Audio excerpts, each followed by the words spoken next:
Let's jump into the story. We got this from the Post Millennial. Police on high alert following death threats from Atlanta forest defenders. I just want to pause right there and say, I'm gonna text Libby. Can I text Libby? She's the editor-in-chief. What's with this headline? I was gonna say that's my mom's name. You texted my mom, dude. Forest defenders? What do you mean? You mean domestic terrorists? You mean the city of Atlanta's on high alert after Antifa domestic terrorists opened fire on police and then called for assassination? Come on, Post Millennial. You guys can do better than this. Here's the story. 7, it's from Andy No, Post Millennial. 7 charged with domestic terrorism following deadly shooting at Atlanta Autonomous Zone. These people firebombed buildings. These people are not from the Atlanta area. They were arrested, and turns out they're from all over the place. So these random psychopaths are coming down to Atlanta, feigning some kind of outrage over a police training center, firebombing houses under construction, not people living there. A dude in a truck is driving up. They firebomb his truck. Random innocent guy. He gets out and flees. They destroyed his truck, flip it over. Police show up to stop him. Guy shoots a cop, severely injuring him. The police return fire in self-defense. Antifa responds by issuing a direct call for the assassination of police in the area, putting the city on high alert. Hey, I didn't have that one on my 2023 bingo card, but it probably should have been, right? Yeah. I'm not even hearing about this in the news. I mean, I didn't know that there was another autonomous zone. It's been there for like a year and a half. Yeah, which is absolutely crazy, because the last time we kind of saw this, it was in Portland, and it was widely talked about, and people were trying to film in there. But there's nothing about any of this that I've been actually hearing about myself. But well, to be fair, I mean, we were really wrapped up talking about Steven Crowder yesterday. Yeah. I mean, we couldn't spare any time to talk about Antifa terrorists getting arrested and trying to kill police. So is this a situation where they're like, this is our land, and then the cop stepped on their land and they're like, you're invading our territory, No. bang, bang. The cops were going to use the facility as a training facility, right? They want to build a training center. Exactly. And so a bunch of psychopaths from all over the country show up pretending they're angry that Atlanta's doing this, Right. and then living in trees and trying to kill people. Yeah. Like literally trying to kill people. Weather Underground repeat stuff. You remember the story? Yeah, but I don't think the Weather Underground ever almost killed a cop, did no, they? they bombed a police Yeah, they did. station. Yeah. But my understanding is that they were doing shock and awe, that they were intentionally trying to avoid killing people, but they were trying to destroy stuff. Yeah, And so- I could be wrong. I don't know. I'm not an expert on that. So from what I'm seeing online, it looks like there was a multi-agency operation that got rid of 25 campsites that were on this autonomous zone, and they were able to find a lot of weapons, a lot of different fireworks, pellet rifles, gas masks, bow torches. But it looks like there was a scuffle when, of course, they were being kicked out of this location. I thought I heard a story about the Weather Underground having killed the cop or something, but I think when I do a Google search, I think the only thing I find is that they killed themselves. They were working on a bomb in a basement, it blew up and killed them. Because my understanding is that a lot of people talk about the Weather Underground and, compare it to what's going on today with Antifa. And then I often hear from, people who are more experts than I that, yeah, but they were doing shock and awe campaigns. They would go at 2 a.m. when no one was around and blow something up to be like, aha, look at us. Whereas Antifa literally just kills people. Like the dude in Portland, they walked up and just shot him in the chest, that BLM guy. And then you have all the people who died. I'll call this one indirect far left, death, the riots, the Summer of Love. But this is like an escalation. This is they shot a cop, put him in the hospital. Yeah, we're in an age now where you can rally much quicker with like social media groups, like Facebook groups. So there's a lot more instances of people identifying with group names now. Like there's a lot of different types of Antifa groups they probably don't even know each other. They're just saying, yeah, I'll do that too. I'll put a label on my shirt. And so there's going to be more likely you're going to see like random acts of violence and things. I think the Weather Underground was a much more focused group that started apparently in the campus of the University of Michigan, 1969. And they probably knew each other pretty well. Yeah. I don't know how. It was Bill Ayers, who was a high-level foundation guy who was basically funding and promoting all that. So that was actually an establishment-created thing, which I think Antifa is as well. So that's why I was making the Weather Underground connection. And I think it's the same thing with... they gave a 6-minute warning before bombing the New York Police headquarters. The Weather Underground did? Yeah. Okay. Have you seen that interview where they say, though, they're interviewing the Weather Underground people, and they're like, well, we want to put half of America into camps. What? Yeah. Alex plays that clip all the time. It's Wow. just it's that they had the attitude that half of America would have to be re-educated. So they were the first to call for re-education camps. Yeah, Andrew Cuomo, a very popular governor from New York, former governor, actually commuted a sentence for an ex-Weather Underground member recently as well, which he was personally, intervened and defended his decision in doing so. There's a vintage debate between Lord Voldemort and Bill Ayers. It's pretty interesting. I don't know if anybody could ever dig that up, but they go into that, and Alex actually brings all that up. What was the topic of the debate? What were they discussing?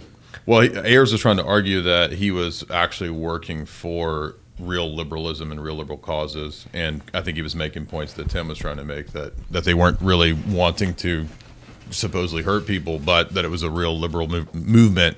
And Alex was arguing that it wasn't, so that it was foundation funded. Like a push. Oh, interesting. Yeah. So Ayers was like working at a high level foundation. So what as a liberal. You know what the foundation? I don't remember if it was Ford Foundation, something like that. He had some connection to a high level. I don't remember which one it was. And then so they played it off as if they were anti-Vietnam or something, anti-war, anti-establishment. What was the real goal? Empowering the state? That depends on how legitimate, I guess, the Weather Underground themselves were. I mean, whether they were a completely Fed-created thing or whether it was kind of a steered into radicalism. A lot of the COINTELPRO was designed to do that, steer people into appearing radical. It was Richard Aoki was the guy who steered the Panthers into being radical, and that basically diffused all of their PR, right? Because they were seen walking around carrying guns, and America thought, oh, the Black Panthers are going to take over America. So it was a psyop. And this is exactly why I tell people the violence doesn't work. It's what the government wants. Exactly. When you get violent or scary, the government can then take that, use it against you, and justify expansion because regular people say, yes, please, government, do this. When Antifa goes out and do it, the media covers it up, never talks about it, so no one knows it's happening. But you would think if the media did talk about it, that would be a reason to fund the FBI to investigate Antifa. Well, so what the heck's going on? Because Antifa is doing things that they want, I suppose. I don't know. I mean, look at the Gretchen Whitmer thing. It's like 14 FBI agents and like 2 dudes, and they try and lock them up. They want the narrative to be the far right's dangerous. They don't want the narrative to be the far left is dangerous because they want to stop Trump, things like that. Presumably, I guess. So they're keeping Antifa in their back pocket as a militant arm of the liberal and economic order in case I don't know, things man. don't go the way that the business is moving it. I think there's far right and far left that are kind of managed. Like they serve a purpose, both of these groups. And you'll notice the history of, COINTELPRO. There's usually federal informants in all of these, whether it's radical Islam groups. Look up the Newberg Sting documentary. It's a classic documentary. There's people like Ray Epps we still haven't gotten answers about. There you go. What's he on about, What's the need? Yeah, my favorite news story was a couple years ago of the ATF busting down an FBI ring because they were both undercover. And hearing stories like that, it just gives me a little bit of hope. You ever hear that story of the dude who he created a fake grow house? He rented a house and then he put grow lights in it. Barry Cooper. Is that who I did that? believe so. And then what happened was he knew that the DEA and the police were doing illegal raids without warrants on grow houses. So he rents a house and he puts very powerful grow lights in it and nothing else, but live streaming cameras. Then, of course, one day they storm into the house, they break in without a warrant, and there's live streaming cameras everywhere, and there's like a sign saying you're on camera or something like that. Yeah, I believe this was Barry Cooper. He was previously one of the top best narcotics officers in this entire country. He got multiple prestigious awards by many federal agencies, and then he just realized that the war on drugs was absolutely stupid, and he dedicated his life towards exposing how much of a con this was, and then started to do tutorial videos about how to get away with drug dealing, and literally made tutorial videos saying, okay, drug sniffing dogs do this, make sure you do this to not get caught. So that's another interesting individual that I met previously before. We put up a poll in the chat right now. Who is right, Crowder or Daily Wire, just to get your guys' thoughts on the whole thing that happened this week. Luke put up a poll. I like my poll. What does better. your poll say? Well, my poll says, let me just pull it up here to see who's actually the winner here. But we need a third option here. You always need a third option. I think your option is like Democrat or Republicans. But surprisingly, it's tied. My poll is who is in the right. I have Crowder, option 1, Daily Wire, option 2, and both are status and both are wrong, option 3. I voted so for that far, one. 3 is tied with Daily Wire, both at 36% right now. It's tied? Yeah. Oh, that wow. vote's happening on my Twitter, Luke We Are Change, if you want to get involved in that. I personally voted for the third option, but that's just me. But, let the people speak. Let the people vote. Both on are how- statists and wrong. That was a good I one. couldn't vote because I just didn't. I don't believe any of them are wrong. I usually don't believe in voting, but Yeah, I I was should voting. have. I should have. On Twitter, I put abstain, and most people said abstain. Like, I don't want to be involved. Jeffrey Epstein. Jeffrey Epstein. Yeah, so I don't know, man. What do you guys think, huh? Is 2023 going to be the year where it kicks off and gets, hot conflict? Are we going to see the resurgence of the crazy Antifa stuff we saw a couple years ago? Or is this anomalous? I think Well, there was also another crazy story just a couple of days ago of a guy who lost a local election and then went up and Solomon shot up the home offices of the Democrats. The Democrats. So that's another story Man. that I think Can you believe should be talked about. our first swatting was 1 year ago this month? Oh, happy anniversary! Yeah, it was the 6th. It was January 6th, our first swatting. Congrats. Yeah. I think 15 times since then. if we sit by and just complain, we'll see more violence and probably the dissolution of the United States. But if we actively create technology and structures and communities that are resilient to this kind of thing, I think we'll easily be able to bypass this and remain a global leader. So I think personally that there is a larger divide and conquer agenda meant for the American people to tear each other up, beat each other up, and find each other as each other's enemies. Meanwhile, the real kind of culprits, the real kind of people behind the scenes that are hurting both people are getting away with a lot of their crimes against humanity. And seeing the point that we are at right now, where a lot of people are even afraid to have civil conversations at the dinner table with each other's family members, seeing at the situation where we are so polarized, we are so divided, the ingredients that created that situation, the social media algorithms, the divisive, emotional, hyperbolic psyops, the news coverage that again is used to manipulate people, all those ingredients haven't gone away. You add that to the larger ingredients of people getting sicker, getting more unhealthier, not just physically, but also mentally. You add that to poverty increasing. We have a recipe for disaster with all these ingredients kind of coming here together, and I think it's only going to get way worse from here, which is absolutely horrible and something that should be prevented and we should have a real conversation about. But sadly, we don't have that conversation, and sadly, these ingredients are just being added to this larger mess of a situation that we're all in. When you say only getting worse, like what do you mean exactly? Because I know things will get better as well, but what do you mean? So as far as like exactly? mental health, right? Mental health has been declining dramatically in this country. That's going to have a severe effect on whether people act violently. You look at the destruction of the family unit. When you look at the radicalization that happens, not just in the Middle East, but with any kind of form of radicalism, one of the key components is not only low intelligence, but it's also low income, not a lot of ability Cousin to banging. have money, and not banging at all, not having the opportunity to find a female or a male spouse. They attribute to this specifically in the Middle East because there's a lot of men that have multiple wives, meaning that there's a lot of guys who can't have a wife, meaning that they're more likely to be radicalized. Now, with the destruction of the family unit, with people becoming poorer, people becoming more crazier, there's going to be more violence in the United States, whether we like it or not. It's because they promise them 72 virgins in heaven. Yeah, true. This was a story, it's a crazy story. I was reading about the Hashashin, I think it was called. It was like the origination of the assassins. Yeah, basically this dude would drug young men and then drag their bodies to a poppy field with a bunch of like beautiful men dancing around.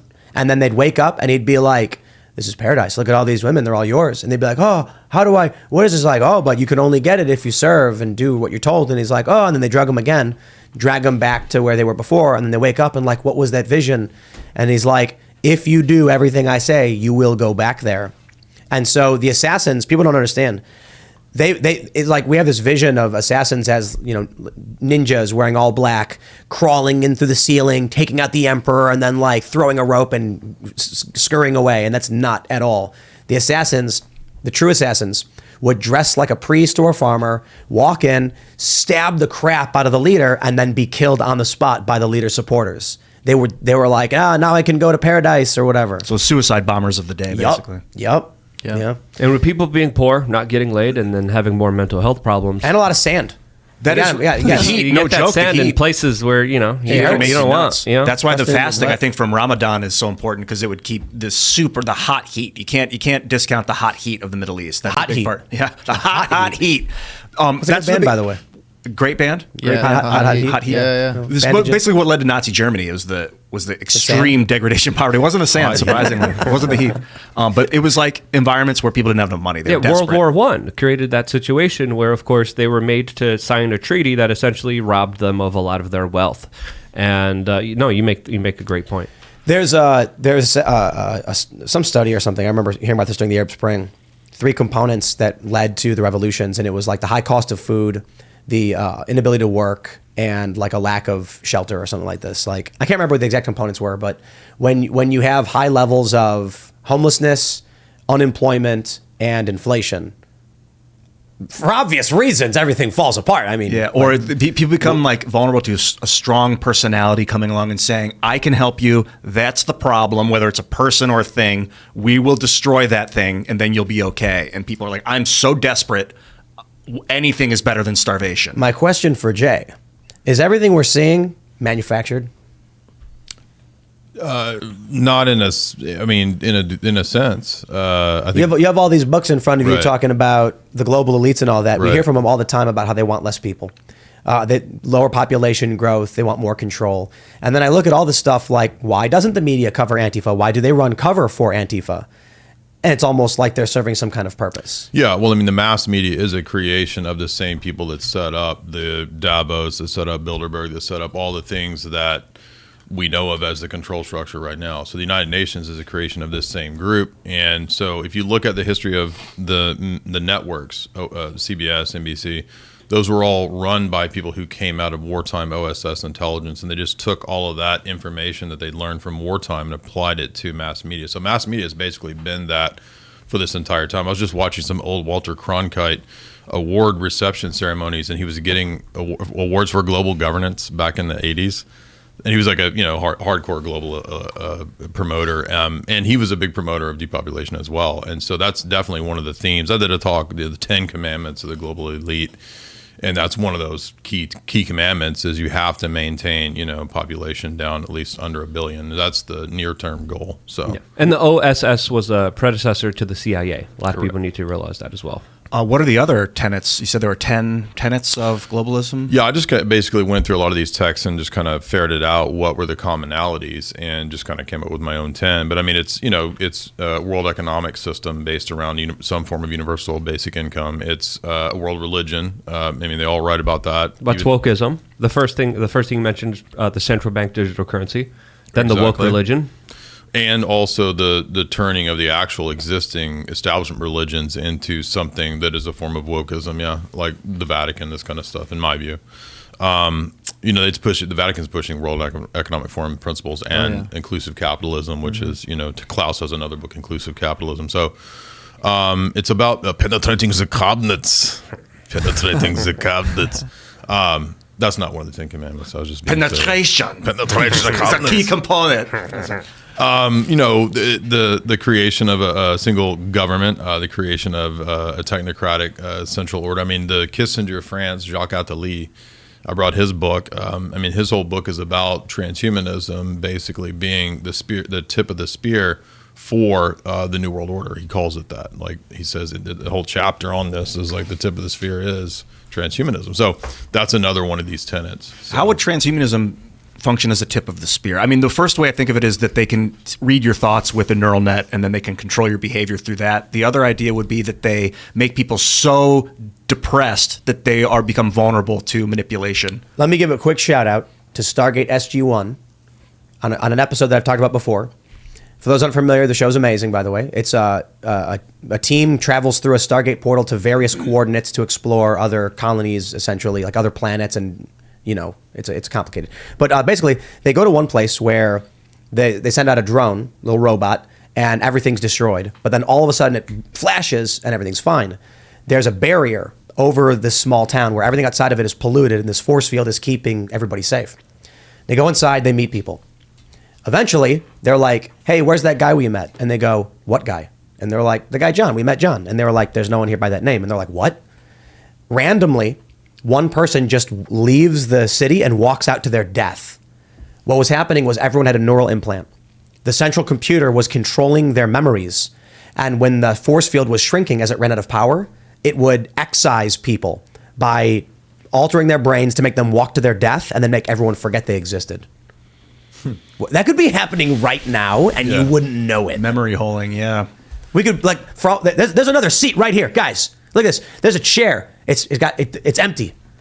There's nothing. The camera's not on. The camera's not on. I was on. For all we know, there was a lost fifth person on Timcast IRL. Our memories have been erased. Is that part of the plan? How deep have you peered? Pretty deep. Is what part of it? Like having Like a controlling invisible people's skinny memory. dude over here? Yeah, controlling people's memory to forget. No, but like The really skinny dude over here? controlling people's minds. I mean, intercepting No, that's their real. memories. That's totally real. I mean, there's a history of DARPA text that Annie Jacobson wrote, which is a really good book. And I think she got nominated for Pulitzer. She didn't win it, but she did that other famous book on Area 51. But in her history of DARPA, she talks about how there's actually collusion between Hollywood and DARPA to have symbiotic relationship between the creators of TV shows taking ideas like you're talking about Stargate, and then they have a reciprocal relationship with DARPA where they get fed ideas and they feed ideas to people at DARPA. So there's a whole chapter in that too about MK Ultra. I don't know if you guys know about that. Oh, yeah. I know Luke. I know. Yeah, you would know about that. Well, the but- CIA has been involved in Hollywood in so many different ways, especially when it comes to planting and seeding ideas. There's Right. a reason that they promote certain movies, but they do more than that. I mean, the DoD gets involved in a lot of movies, especially when it comes to a lot of military movies, a lot of war propaganda, but specifically the larger psyops, the larger implanting of subconscious ideas is also done by a lot of these central controllers without a lot of people even knowing it. I just thought of a funny idea real quick before we show your book. I'm just like this. Shout out for Seamus because it's a good Freedom Tunes where it's like FBI agents are watching Luke's content. They get assigned to watch Luke, and they're like, "You need to watch this guy and watch out for his radicalization and radicalism." And the guy's like, "Yes, sir, you got it." And then it's like 6 months later, and the guy's sitting there wearing a tinfoil hat, being like, "It's real, it's real." And they're like, Luke got another one," and they drag him off. But yeah, you got a book. That's my goal. Well, How many FBI agents have you radicalized, Luke? Converted. De-radicalized. I hope as many as I can. I'm doing my best. Yeah, so this one is, you may have heard of John C. Lilly, right? He's the dolphin dude. This was part of MK Ultra. He was doing all the experiments with dolphins. He actually had a thing for dolphins. Is that the guy who was whacking the dolphin off? Oh, That's wow. him. Wow. That's him. Yeah, that's the dolphin. Why was he dude. doing that? That's weird. Paid for by your tax dollars. Thanks for watching this clip from the Timcast IRL podcast. Hang out with us live Monday through Friday at 8 p.m. and become a member over at timcast.com for uncensored, members-only shows exclusive. Thanks for hanging out, and we'll see you all next time.